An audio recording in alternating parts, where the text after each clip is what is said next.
Hey everybody, welcome to Module 4. This is going to be a kind of a strange module only because we have a break in between. So this week you're going to be doing your online. Next week you have your spring break. And then the following week we're going to meet for class. So manage your time however it is that you want. All right, here we go. Let's dive in.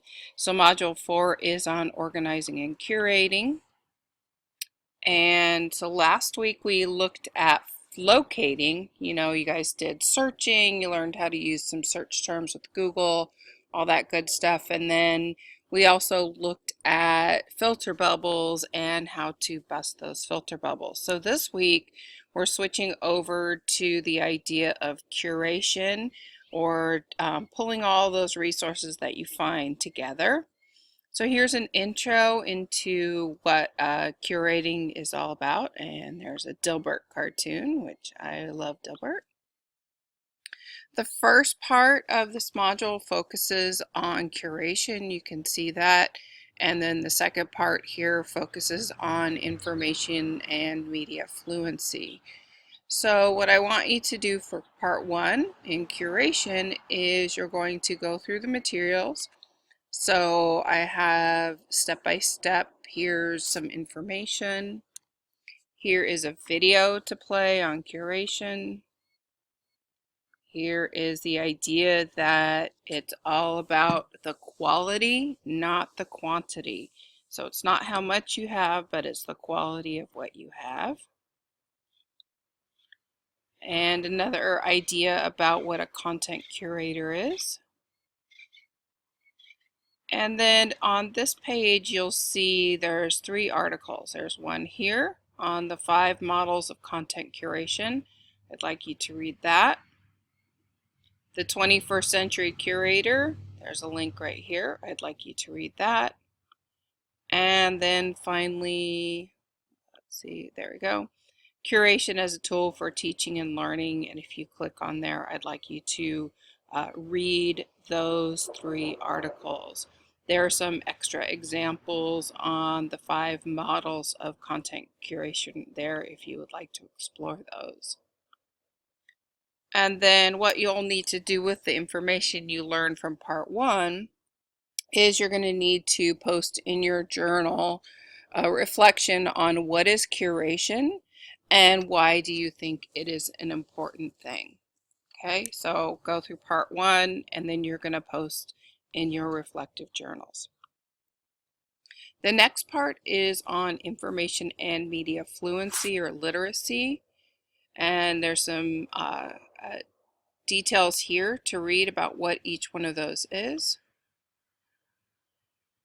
And then on this page, what you're going to do is you're going to click on each one of these links. It's going to take you to a video, and I want you to watch the videos. They're very short, just a couple of minutes.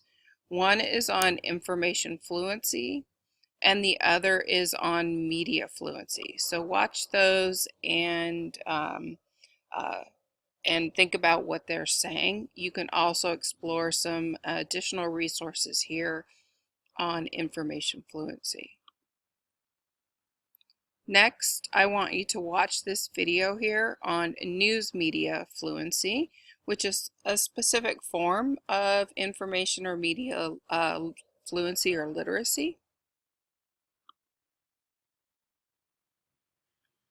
And then there's some articles here. There's 4 articles here that I want you to take a look at.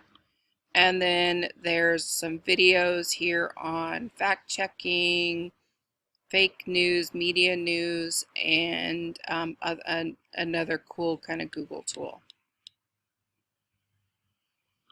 And then your final assignment for this section is to go to the discussion board, and you're going to answer the following 3 questions here. So how do you get your news? Do you get it from Facebook, Twitter, other websites, newspaper, TV? Why do you think it's important for students to understand and evaluate information online? I see I have this duplicated right here, so I'm going to fix that.